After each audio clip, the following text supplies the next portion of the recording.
battle for the land of Canaan. And what they're being told here is that it's not going to be, despite some pretty dramatic miracles that they or their parents or their grandparents, right? Because we know that at least the vast majority of the generation who came out of Egypt didn't make it till the end. But they certainly have been hearing about some pretty dramatic miracles. And so it's reasonable to assume that, they'll cross the Jordan, they'll swing their sword a couple of times, say a couple of prayers, and poof, everybody just surrenders or, whatever. They're being told no. It's going to be a long, drawn-out campaign here. God will dislodge those people before you little by little. You will not be able to put an end to them at once. Else, the wild beasts would multiply to your hurt.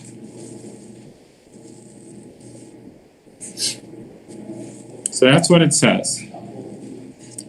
We find another verse that is almost identical in the book of Exodus. I will not drive them out before you in a single year, lest the land become desolate and the wild beasts multiply to your hurt.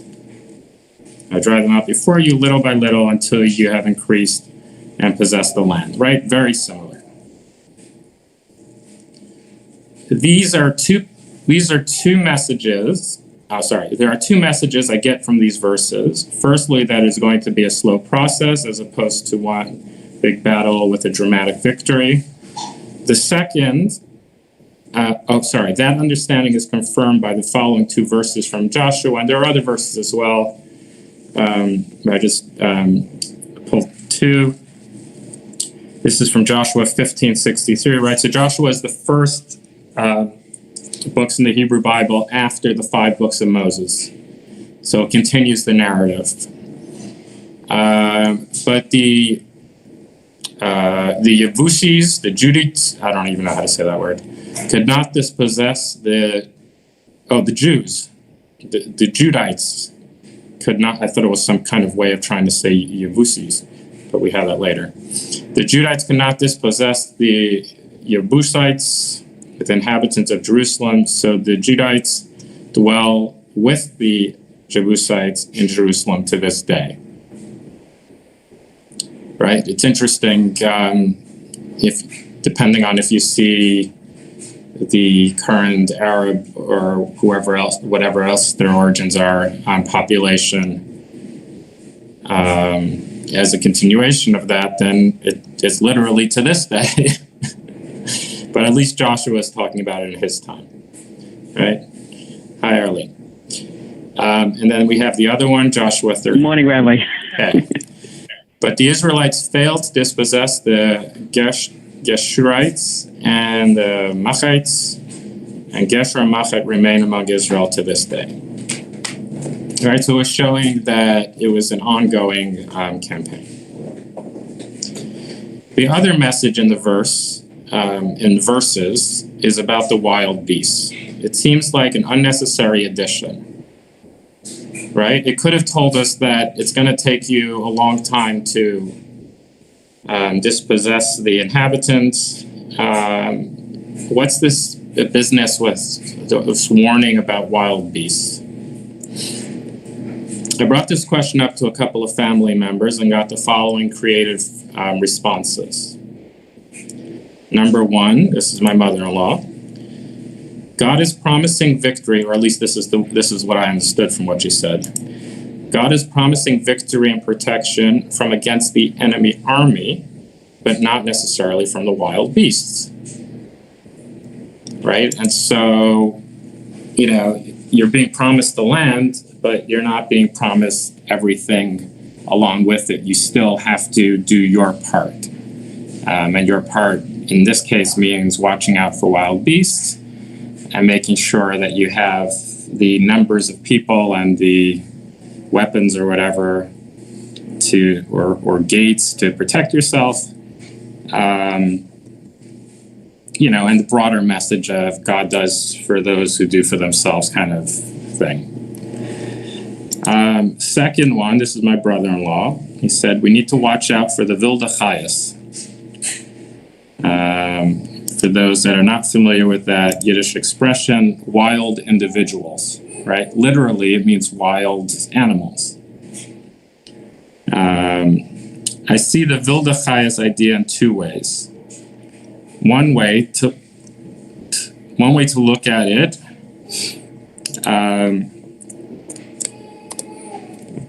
is that the wild, impulsive people want to rush things, and their haste can cause them to not listen to God's plan, but to do their own thing. Right? So it's a metaphor for people as opposed to for actual wild animals. This played out earlier in the desert after the spies debacle, when some decided to attack without sanction from God, and it turned out very badly. Another way to look at it is that it is a warning that if conquering of Canaan is rushed, it will be a free-for-all, and the wilde chayes, i.e. the criminals, will prevail. So that's the around the table, and here are some of the commentators that are a little bit more well-known. The verse, Exodus 23, Switzerland's coming in. All right.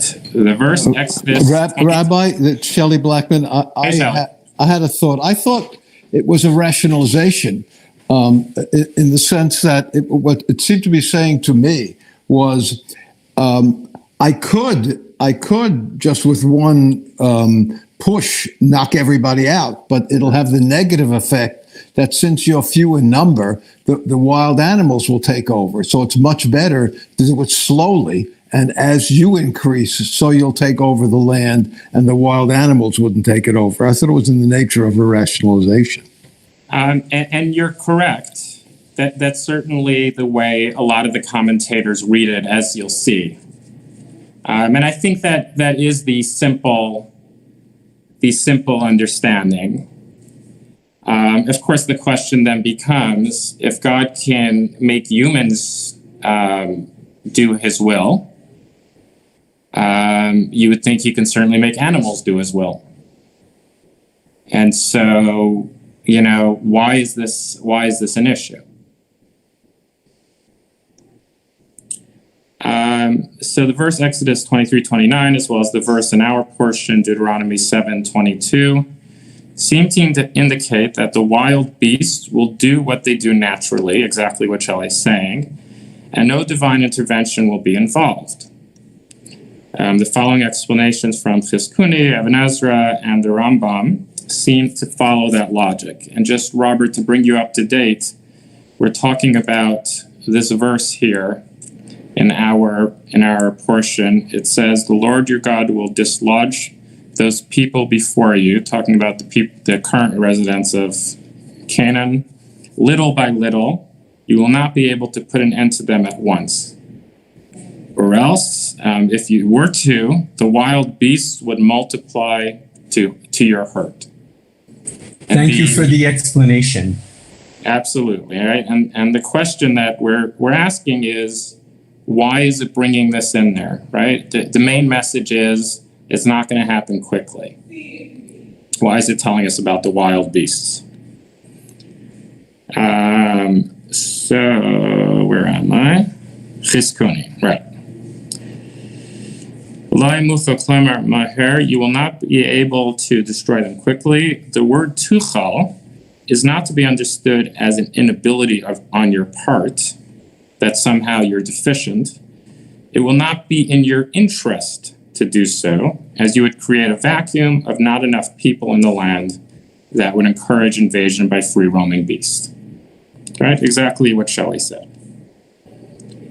Ibn Ezra, and for some reason I couldn't find this translated, so this is my own translation/interpretation. The Gaon stated, and it doesn't say which Gaon it's talking about. that this is a sign that when you see population growth, then the 7 nations have been eradicated.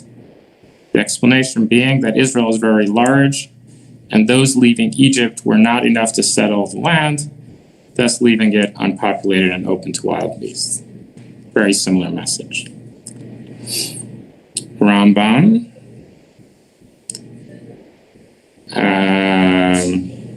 He's talking about something else, but it connects here. And Robert, the verse from Exodus 23:29 is pretty much almost identical to the one in Deuteronomy. And so this is mentions that verse, but I brought it in anyway because of the similarity. And maybe you'll think that this purpose is small, not telling us what, we don't have the context here exactly. Yet it is more necessary and fitting than the first, as behold, the Holy One, blessed be He, maintained evildoers in the land of Israel in order to give them company and to remove desolation from the pious souls. All right, fascinating concept. This is the meaning that which is stated, I will not drive them out before you in a single year, lest the land become desolate. Right, so in this case, it's saying that one way that God helped address this issue of the wild beasts was to leave some of the people around, not allow you to conquer them. So this way, it won't become so empty that wild beasts come in there. However, is that always the case? Does God get involved with directing wild beasts or stopping them from attacking humans? Or is it, God works with the humans and the beasts do what they do? Also, are we to understand this idea of wild beasts literally, or is it metaphoric for wild humans? Let's survey some Hebrew, biblical, Talmudic, Musar texts that seem to talk to the subject. So here's one from Leviticus. I will loose wild beasts against you, and they shall bereave you of your children and wipe out your cattle. They shall decimate you, and your roads shall be deserted. Right. So in this case, it's a curse, saying if you don't follow God's will, then God is going to unleash wild beasts against you, which suggests that God is directing these wild beasts. From Ezekiel, I will let loose against you famine and wild beasts, and they shall bereave you. Pestilence and bloodshed shall sweep through you, and I will bring the sword upon you. I, the Lord, have spoken. Right? Very similar type of text. From Jeremiah, right? And Jeremiah, depending on how much learning you did around Tisha B'Av, Jeremiah features prominently because he was one of the prophets around that time that was prophesizing. And we're going to bring another prophet that was around the same time as Jeremiah in a little bit. And that was Zephaniah, who was one of the lesser-known prophets. He does have his own book, the 3 chapters, but it's in the 12 minor prophets.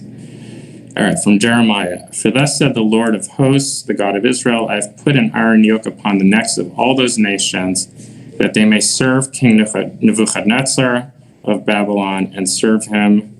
They shall, I have even given the wild beasts to him. Now, basically, this is God saying this destruction that happened through Nebuchadnezzar, the destruction of the first temple, was God directing it. It wasn't just God kind of allowing it to happen, God directing it, and even protecting Nebuchadnezzar from the wild beasts, so that he can punish the Jewish people. What all these texts have in common is the idea of God directing the animals, which to me brings back the question of why why in this case, in this, such a significant event, God would choose not to and let the wild animals have the opportunity to attack the people if they rush it. This is another prophet, Hosea, as opposed to Isaiah. In that day I will make a covenant for them with the beasts of the field, the birds of the air, and the creeping things of the ground. I will also banish bow, sword, and war from the land. Thus I will let them lie down in safety. Again, in this case, it's not so much directing, but protecting. Another verse from Jeremiah. It is I who made the earth and the men and beasts who are on the earth, by my great might and my outstretched arm, and I give it to whomever I deem proper. That one doesn't really talk that much directly. I'm not even sure why I brought it, but yeah, anyway. All right, Isaiah. So just one of the things I was thinking about as I was doing this is similar to the Talmud in the sense that, we often learn a text in the Talmud where it'll bring a conclusion, and then somebody would say, well, how do you know that? And it'll bring a verse that can be understood to be supporting that position. Then somebody else says, yeah, but it says this verse over here, which seems to be talking about that. And then you'll say, yeah, but Rabbi so-and-so said, this verse supports my position, and back and forth. And so I envision our class to be a little bit like that, as opposed to we've done a lot more Talmud lately, and I will include one, but anyway, just an idea. So this is from Isaiah. But beasts shall lie down there, and the houses be filled with owls. There shall ostriches make their home, and there shall satyr dance. So this is, Isaiah is kind of broken into at least two parts. The part that predicts destruction, and then the other part that's so famous and popular, which is the message of hope and redemption and all of that. So this is from one of the line, it could be when you read the first line, but beasts shall lie down there, kind of sounds peaceful. But when you read the context, it's actually saying the beasts are going to hang out there and you are not. The people will be eradicated from there in the particular context there. And now Ezekiel, the word of the Lord came to me, O mortal, if a land were to sin against me, a land meaning the people of the land, and commit a trespass, and I stretched out my hand against it and broke its staff of bread and sent famine against it and cut off man and beast from it. So this is a similar text to the one from Isaiah. But in this case, it's saying not even beasts would be there. And this is from the Talmud Shabbat. Due to the sin of an oath taken in vain and a false oath and desecration of God's name and desecration of Shabbat, wild beasts abound on the earth. And domesticated animals cease to exist, and it continues on. So this is a belief that God does direct them, and it's actually when bad things happen through a wild beast, it's punishment.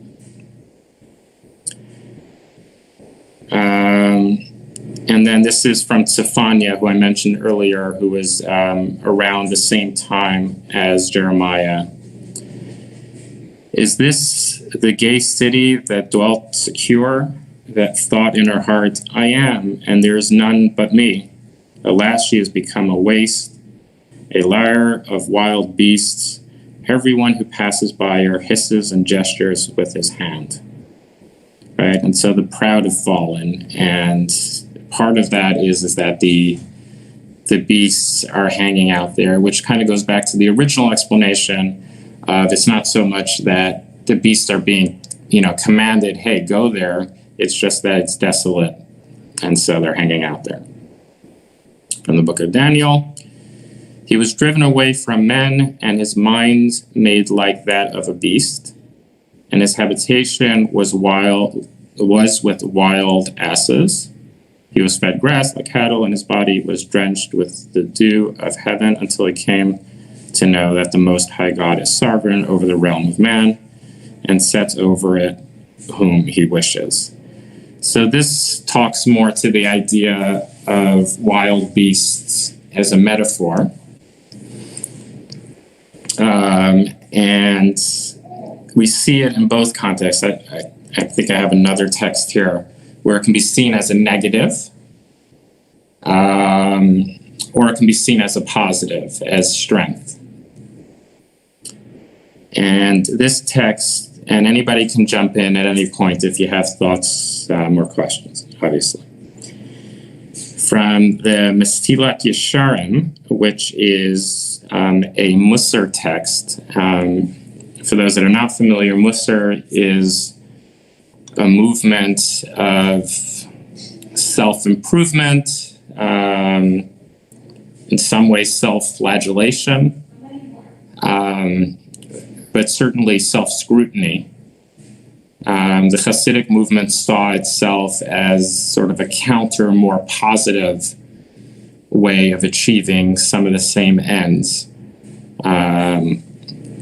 through spirituality and song and Kabbalistic study.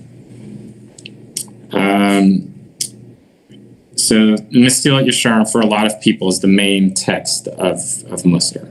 There is certainly no debasement and foolishness worse than this. One who does this, whatever this is lower than beasts and wild animals, whose nature it is to protect themselves, escaping and fleeing from whatever seems harmful to them. Right, so that's a pretty common metaphor that people think of when people are acting really badly. They ask themselves, would wild animals even act this bad? From Micah, the remnant of Jacob shall be among the nations in the midst of the many peoples, like a lion among beasts of the wild. Right, so this is the positive one I was talking about. So in this case, being compared to wild animals is a good thing. Like a fierce lion among flocks of sheep, which tramples wherever it goes and rends with none to deliver. Ma'arechet Heidenheim on Pesach. So let's see if we can get some context about who Ma'arechet Heidenheim is.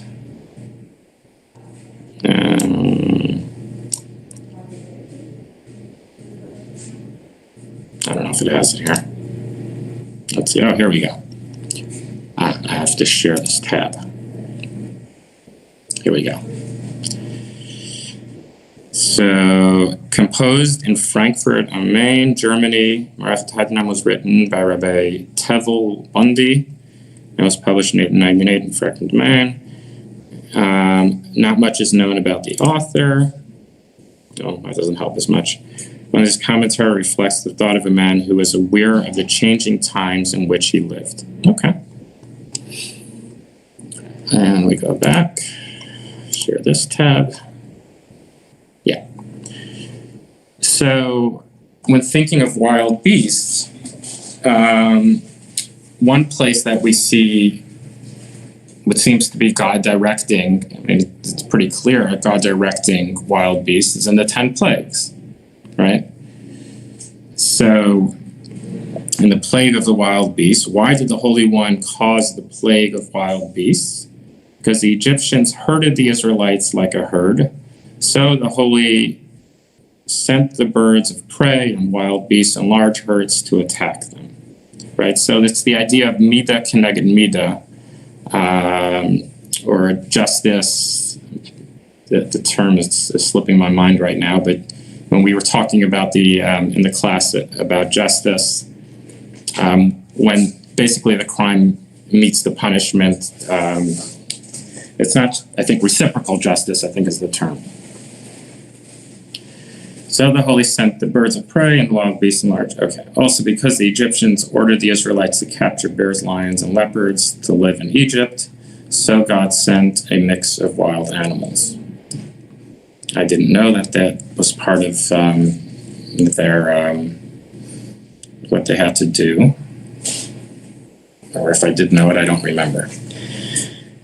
All right, Sforno, again on the plagues. A reference to the soil on which the houses stood, which would become full of snakes and other creepers of the kind that inhabit the lower levels of the earth beneath its surface. The plague would result in the Egyptians feeling insecure in their homes even when they had shut every exit tightly. Right? It was undermining the foundation of the home. So again, here the idea of God directing wild animals. Rashi and this is all in that same area. I will incite against thee another example. I will incite the tooth of beasts against them, where it signifies letting loose an animal against a person. Old French insider, English to insight. All right. And this, I think we already read. And I think I have more here that I need to refresh it. So yeah, I thought so. Okay. Oh, maybe I don't. Huh.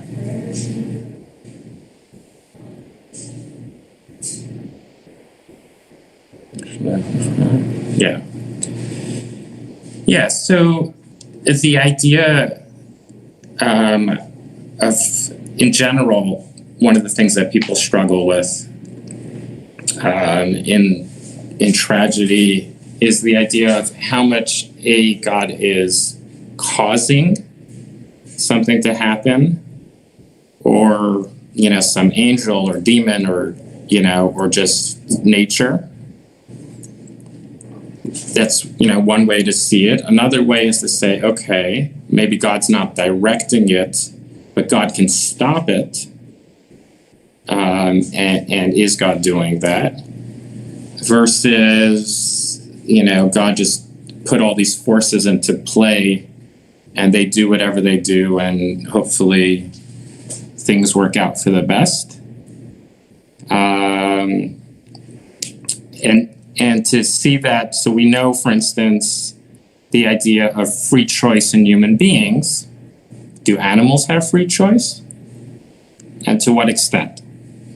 Right? It's an interesting idea. We know today that animals are so much more similar to us than we ever imagined. Do bonobos have free choice? Do the monkeys have free choice? It's an intriguing thought. Any questions or comments?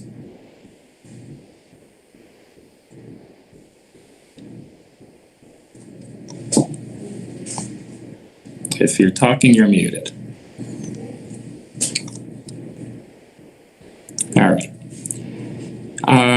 So one thought from last week's Parsha, which I briefly mentioned on Friday night, but I just wanted to expand a little bit, is the idea of the Ten Commandments. In the Ten Commandments, it doesn't say, hey, these are the 10 commandments. It's in other contexts, it talks about Aseret Devarim, 10 things or 10 utterances. And they came to be known as the 10 Commandments, except that there isn't always agreement, on which ones should be counted as the 10, B, what order they should be in, and how much that matters. And so, as I mentioned, the expression 10 Commandments probably comes from Christianity as opposed to Judaism, because they exclude the number one, which we generally include, which is Anochi Adonai Elohecha, I am your God. Right? And for us, that's a foundation. If you don't believe that there's a God, it's hard even though Judaism is a religion of action, it's a lot harder to do a lot of the things if one doesn't believe that they matter in the bigger scheme of things, in the cosmic thing. It doesn't mean that they can't. There are people that do that. There's actually this whole, I don't know if I'd call it a movement, but segment of the population that we probably wouldn't know about if not for the internet. There's a term that's come to describe them called orthopraxy. And these are people who grew up Orthodox and who practice the religion, but are either agnostic or atheist. But either because it's comforting to them or because they believe that it's actually a better way of living, for whatever reason, choose to continue to practice the Torah, the mitzvot, but then go on the internet and have these fascinating discussions, often with pseudonyms, because they're afraid of exposing their beliefs or lack thereof.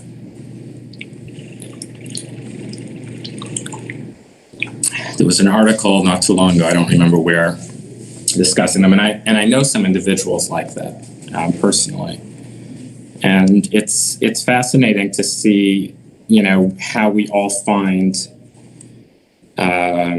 our comfort zone around practicing religion, and sometimes it correlates well with our belief system, and everything is kind of aligned, and more often than not it doesn't completely correlate, and we often don't have it all figured out. But in terms of the Aseret Dibrot, we know that the rabbis were really uncomfortable with the whole concept because they were afraid that by giving it too much emphasis, people would think, oh, well, these are really the only things that matter and that are important. And so we'll focus on these because these are the priority, clearly. And not on anything else. Or people will say, this is what God gave to Moses, and everything else Moses kind of came up with on his own. And so it got to a point where the Ten Commandments were actually part of the davening. If you notice, we don't mention them in the davening. It's only, after the service, you have Yigdal that, includes a lot of it. But it's not in the davening, and that was intentional. It was taken out because of the rabbi's fear. One of the earliest documents that they found before they found the Dead Sea Scrolls was a document. I think it's from the Cairo Geniza, but I'm not sure. Actually, no, I don't think it's from the Cairo Geniza. I think the Cairo Geniza was later. Of a piece of paper that has the Ten Commandments and it has the Shema on it. And the speculation is that this was basically somebody's siddur, right? They didn't have any printed books, and this was the person's prayer. And, so many of the prayers, and it's dated 500 BC or something like that. A lot of the prayers that we have now were formalized much later. And so it might have been that way. So just something someone named, I don't know. Anyway, something to keep in mind about that. And the rabbis, when they took the Aseret Dibrot out of the service, one of the things they said is that actually, when you read the Shema closely, all of these ideas are present there. And so it's sort of redundant to have them recited and then saying the Shema, but it's actually in there. One other thing that I think is helpful, which you may or may not be familiar with, is when it comes to the Amida, it's known as the 18 blessings. Now, how many blessings are there actually in the Amida? Anybody want to take a shot at it? And the weekday Amida? 17. All right, we got a vote for 17. What was the other one? 19. 19. All right. Any other? All right. So Rob wins this round. Ding, ding, ding. 19. So what's the 19th one?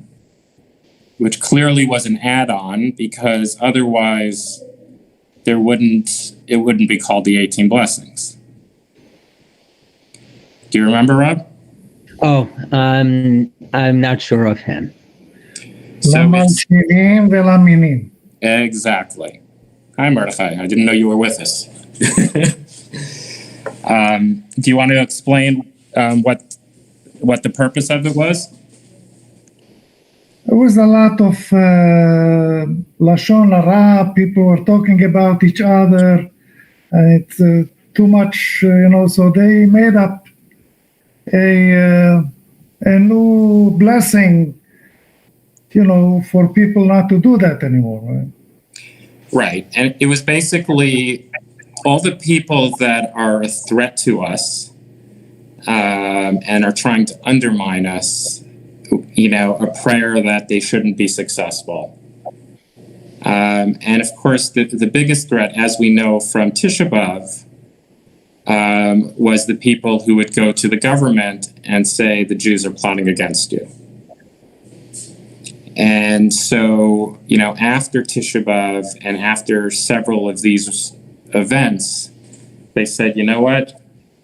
We feel so insecure, we need to pray that people, from our midst don't turn against us.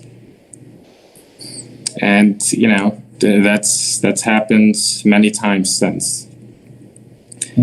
But this is really the crux for those that joined us. I was talking about the idea of, in our Parsha, it says that the Lord your God will dislodge those people from before you little by little. You will not be able to put an end to them at once, else the wild beasts would multiply to your hurt. And the question that a lot of people have is, why is this necessary, right? There's a general belief and idea that there's nothing extra in the Torah. And so what message was it coming to teach us? And we saw, some as Shelley pointed out, take it literally and just say, you know what? If you rush ahead, then you're only going to have your frontline people there. And if you kill or chase away or whatever the people that are there, then it's going to be empty and animals will come in. Which is exactly what happens now. Right. Which is a natural thing to happen.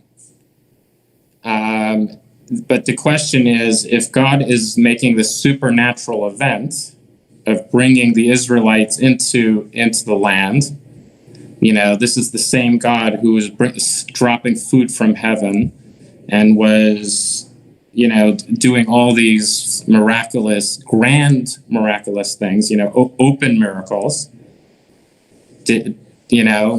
Is that really the reason to delay this promise that they've been in the desert for 40 years, schlepping, muchen, finally, okay, we're here. Nope. Slow down. Wait. wait. Why? Because animals are coming. God, you can't stop these animals.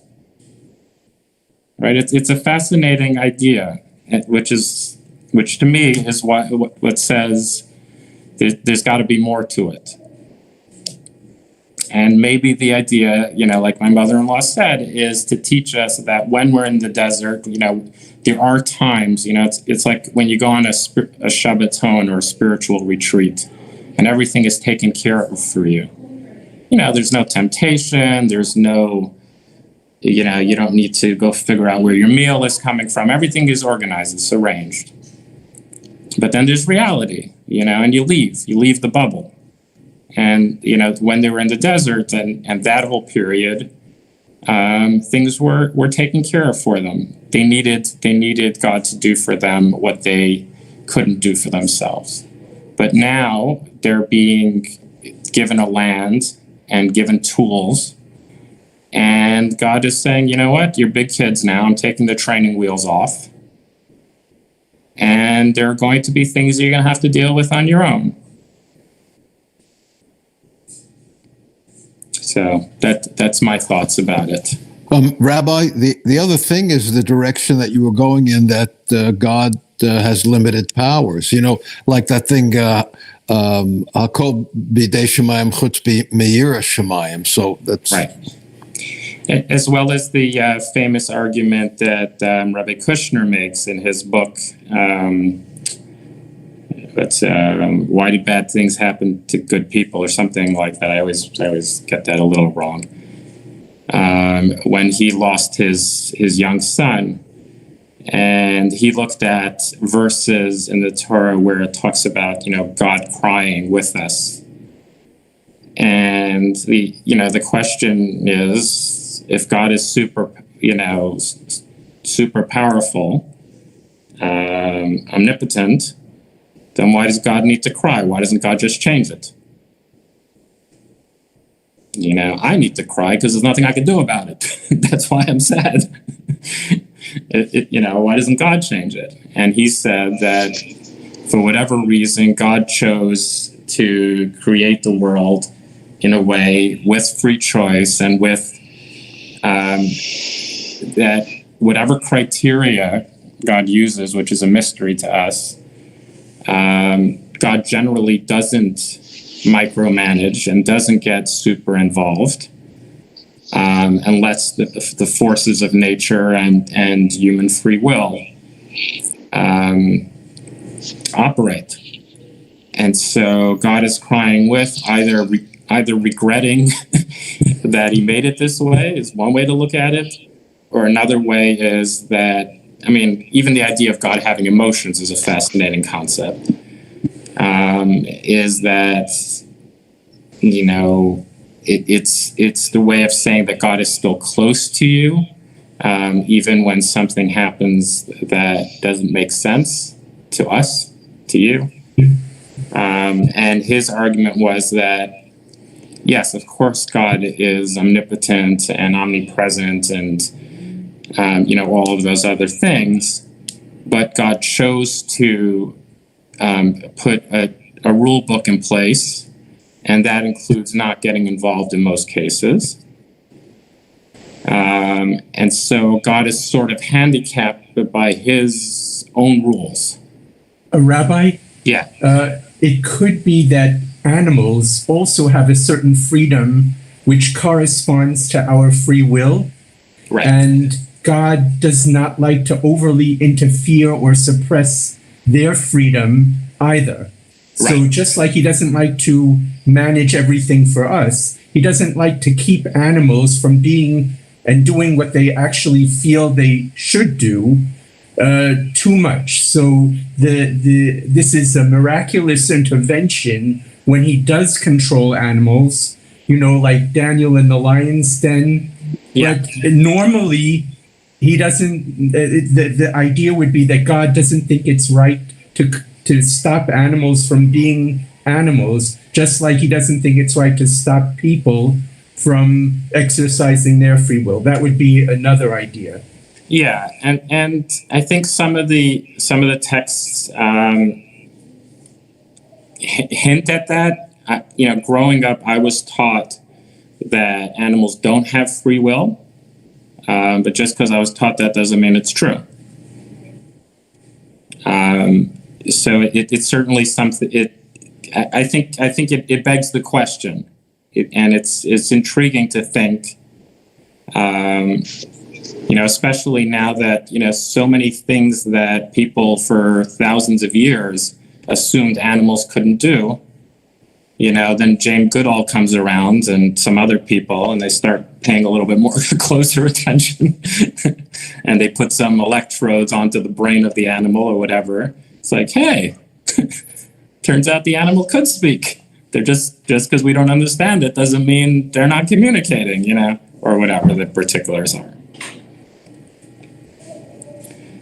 So I think unless anybody else wants to add anything, I think we'll wrap it up with this. Does that sound good? All right. Yes. So it was a pleasure. I don't know if the cantor's still on, but he's